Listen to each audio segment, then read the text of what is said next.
Assalamualaikum Ibu, perkenalkan saya Herni yang berjaga pada siang hari ini. Sebelumnya dengan Ibu siapa? Hikmah, Bu. Baik Ibu Hikmah. Jadi bagaimana Ibu, ada yang bisa saya bantu? Saya tuh mau itu, Bu, KB implan. Oh, KB implan, baik. Sebelumnya Ibu sudah tahu atau belum tentang KB implan? Belum, Bu. Oh, belum. Jadi sebelum Ibu menggunakan KB implan, di sini saya akan menjelaskan ya Bu tentang KB implan itu apa, dan juga nanti akan dilakukan pemeriksaan dan juga anamnesa untuk mengetahui apakah Ibu pantas atau Ibu cocok atau enggak memakai KB implan. Apakah Ibu bersedia? Sedia, Ibu. Baik, bismillah kita mulai ya Bu kalau Ibu bersedia. Jadi KB implan sendiri itu alat kecil ya Bu. Ibu sudah pernah melihat atau belum? Belum, Bu. Nah, jadi KB implan itu seperti ini ya Bu. Nah ini itu masangnya di bawah kulit bagian lengan atas Ibu. Nah masangnya itu biasanya bisa hanya 1, 2 ataupun 6. Nah KB implan juga itu sangat efektif ya Bu ya. Dan masa efektifnya itu jangka panjang sesuai dengan kapsul yang dipasang. Dan juga mudah Ibu kalau misalnya suatu waktu Ibu pengen berhenti menggunakan KB implan, bisa kapan saja dicabutnya. KB implan juga tidak mempengaruhi masa kesuburan ya Bu ya.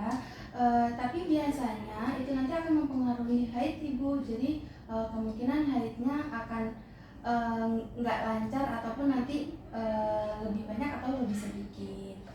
Nah juga kekurangannya itu tidak dapat melindungi terhadap infeksi menular seksual seperti itu. Lalu selanjutnya ibu yang tidak bisa menggunakan AKBK atau alat kontrasepsi bawah kulit sendiri, yaitu adalah ibu yang menyusui kurang dari 6 minggu. Ibu sekarang sedang menyusui atau tidak? Enggak, Ibu. Anaknya sudah berapa tahun Ibu? Udah 4 tahun. Oh, udah 4 tahun, sudah besar ya Bu ya. Nah juga yang tidak bisa menggunakan KB implan adalah ibu yang kemungkinan hamil. Ibu sudah pasti atau belum tidak hamil?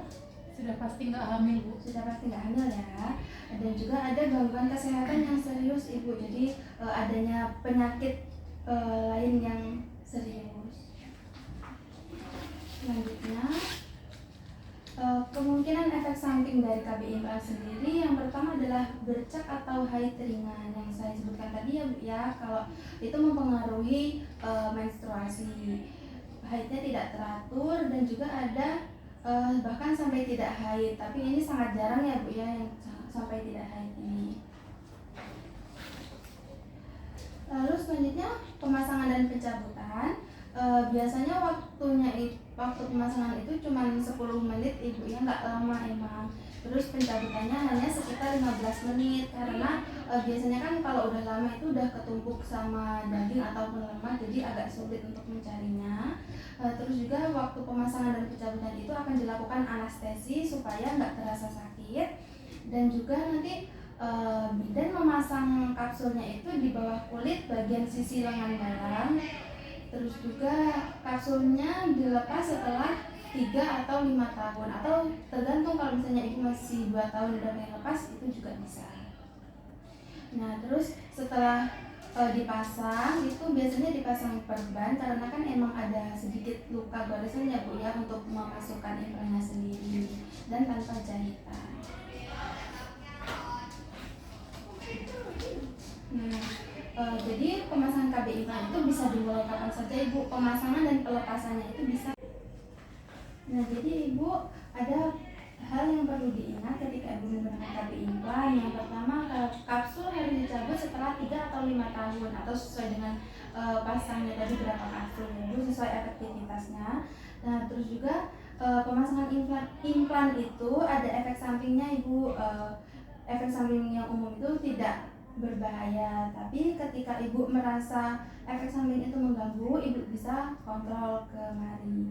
Terus juga ibu bisa datang kembali ketika ibu memiliki masalah atau ingin mencabut implannya sendiri.